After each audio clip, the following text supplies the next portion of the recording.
call away. I'll be there to save the day. Superman got nothing on me. I'm only one call away. And when you're weak, I'll be strong. I'm gonna keep holding on. No, don't you worry, it won't be long. Darling, when you feel like hope is gone, just run into my arms.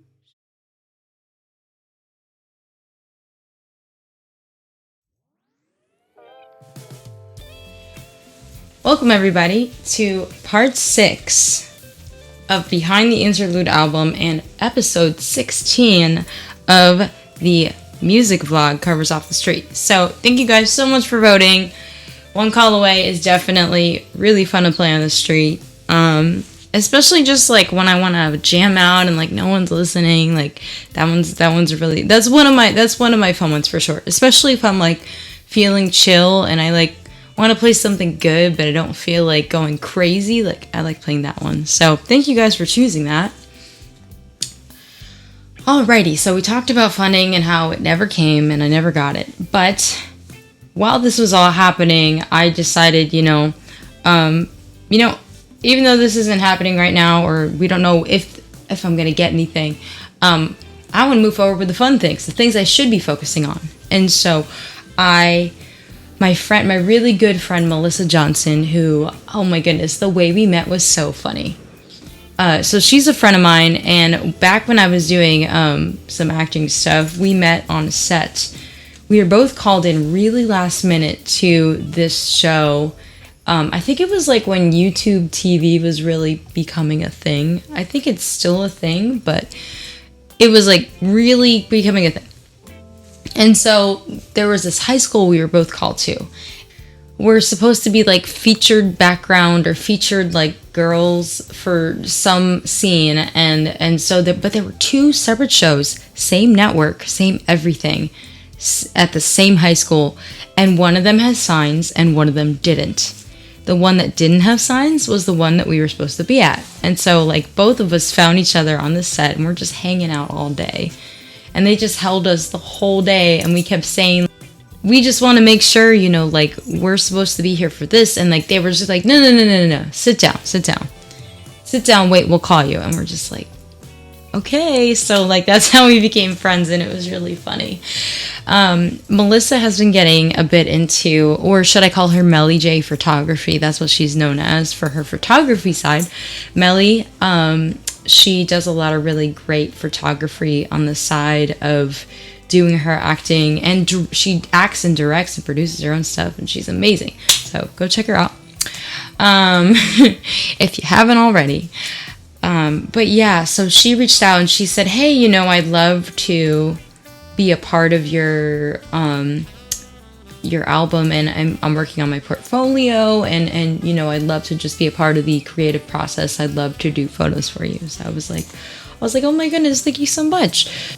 Yeah, so we picked out, I decided, I wanted it to be like playful and fun, but because it was kind of like about my dad. I was just trying to, because like my dad had influenced me musically, and this album had a lot of him in the core focus of like the things that I wrote about and everything, and with the focus of fundraising and everything was like all about like how I'm dedicating this to my dad and everything. We put our heads together, and the polka dot dress that you guys see in my album, and like I wear it a lot and stuff. We decided that wasn't gonna be my only outfit, but it was like the featured one. So we put our heads together thinking like, okay, what does this outfit say? Like what speaks to me? What did my dad like? And I remember my dad really liking candy stores and fudge and like Dots candy and like fun and playfulness, but he also loved the beach and the seashore and lighthouses. And you guys on Twitch are probably clicking your head, oh, that's why she picked the lighthouse for her emote. Yeah, because because of my dad being my influence, and my last name being Lightman, lighthouse. but also because, you know, it's just been a big part of my life and my childhood and everything. So we chose the beach, obviously. So we did a Santa Monica Pier beach, and it was February. And I know people are probably like, oh, February in LA, it's really not that bad. Wrong. Incorrect. It's hit and miss. Sometimes February can be 60, 70 degrees, really nice, but it could also be really windy and 50 degrees out, so it feels like 30 to 40 degrees. And that's what we had. So I just remember like dressing kind of like a bum.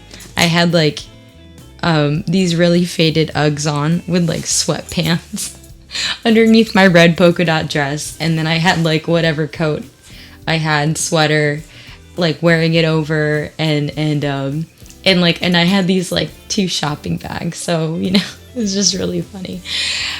Just shopping bags worth of stuff just in case, and my guitar and everything, and yeah, we parked down on Idaho and like 3rd, which is supposed to be like free parking, but kind of far, but close enough.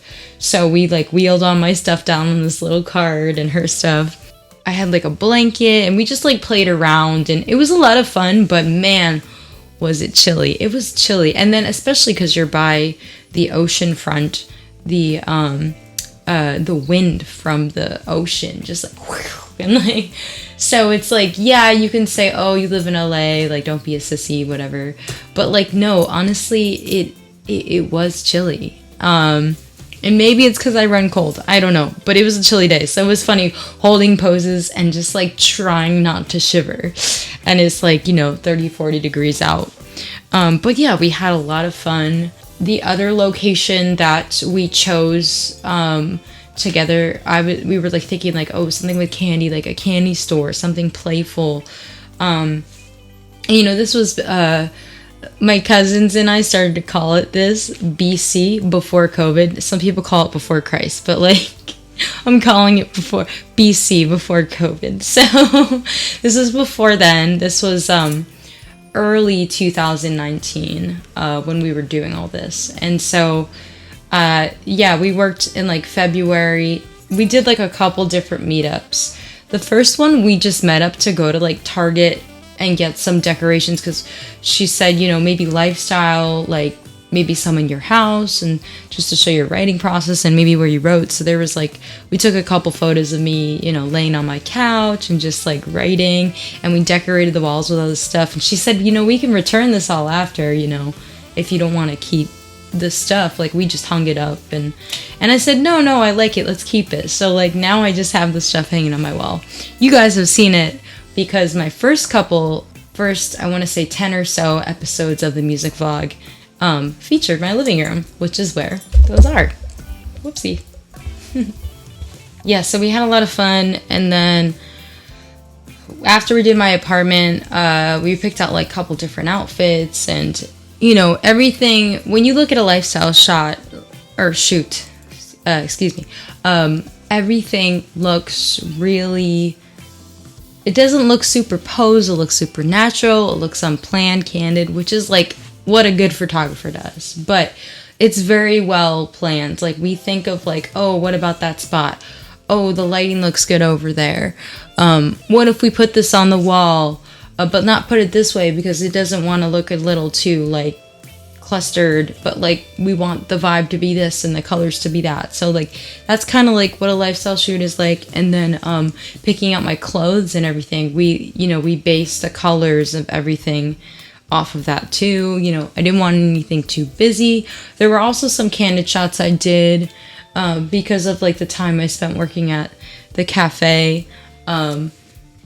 She thought, oh, why don't we go over to the cafe and like take a couple shots there, and then if they happen to work, we can put them in. So like we took a couple shots at the Korean General Store, and that was fun. And then yeah, and then but the last place that we shot was in regards to the candy store, I got really lucky, and I just put myself out there, took some risks, and then I worked up a relationship with Rocket Fizz, which is, as some of you know, is a somewhat famous novelty chain all around the US. There's some on the East Coast, some on the West Coast, And so I got friendly with the one in Burbank nearby. And I said, like, I've been street performing in Burbank for this how long, and I do Ladies Night Out. Ladies Night Out is a thing in Burbank on the strip where Rocket Fizz is, where all the families come out, and it was originally supposed to be like getting, mothers out of the house and free from, their obligations for the evening, or the family, something nice to do. There's food trucks and cool things where you go into stores and you get to know the neighborhood. It's really nice. Magnolia Park, if you're ever in LA. And that's a plane, by the way. Welcome to my house. If you haven't been here already, we get planes all the time. So I got really friendly, and I said, I just love to feature you guys. I love to look at this store, and it would mean a lot to me. The community of Burbank has done a lot, and I'd love to include them in some way, and I will totally shout you guys out as much as possible. So Rocket Fizz on Burbank on Magnolia. In Burbank on Magnolia Boulevard. And so they said, yeah, sure, as long as it's, low key and you come in when we're not busy, like, we can totally work something out. So we did. And we had a really great shoot. I remember I bought one lollipop just so I could, like, use it as a prop and eat it and stuff. So, like, we did that, and it just looked like I was just playing around, and we had a lot of fun with the Rocket Fizz. The Rocket Fizz was probably my favorite part. I wasn't freezing my butt off, but it was just like a wonderful playground to play with. So thank you again to Rocket Fizz. Thank you to you for allowing me to use your space. Really means a lot. And the employees were really nice too, which just was like a cherry on the cake that they were just so easygoing and sweet and everything. And so yeah, if you're in the area and there's a Rocket Fizz, go support them. Yeah, so the shoot was really fun. And then, what was it, like a month or two went by, and she gives me the finals, and so I start narrowing them down, because when a photographer takes the shoots, they take at least probably a couple hundred. They probably narrow down the ones that are completely out of focus, and then you narrow down even more. And so I narrowed them down, not only Ty the sound guy, but my best friend Katie Young, she's a comedian.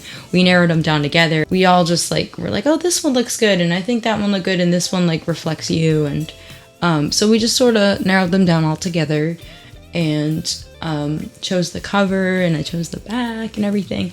And then I needed someone to do the artwork of, because there's two parts. There's the photo shoot, and then you need someone to do the artwork. And I had a couple people in mind, but we had Kirk come in. Kirk is actually a good friend, producer, and player who helps out, is a vital member of Dylan Dunlap.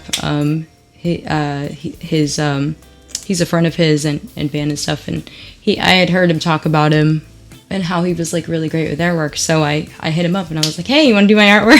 So and he's like, yeah, sure. So paid him and everything, and he did a really great job. So that concludes this week's episode of the vlog, of just how that worked together. And I will say, the other thing is, one more thing about that one little nugget is, when I ordered those CDs, they were made from scratch, made of nickel. I wanted the replication, not duplication. Duplication is burning. Replication is when you make it from scratch, when you have a master, an actual physical master, which is so cool. Anyway, I know CDs are going out, but I just wanted to mention to that. And then the one thing about the CDs is, after I ordered them, so many of them arrived broken, and I was just like, not the CDs, but the cases, which is just such a letdown. So I ordered 500, and I had to order more cases and then just put them together myself, which is actually a very common thing, but I didn't know until I did it. So yeah, so those of you who have CDs, my blood, sweat, and tears made sure those were not broken when they got to you. Anyways, this is the conclusion of this episode. Please stick around to the end. The very end is where the credits will be. Those are the only cover songs that'll be considered for next week, so please choose your top cover. Thank you guys so much for tuning in, for watching, rewatching. Please, if you enjoyed, like, subscribe, and comment, and share with your friends. Turn on your alerts, and I'll see you next week. Thank you guys so much. I'll see you later.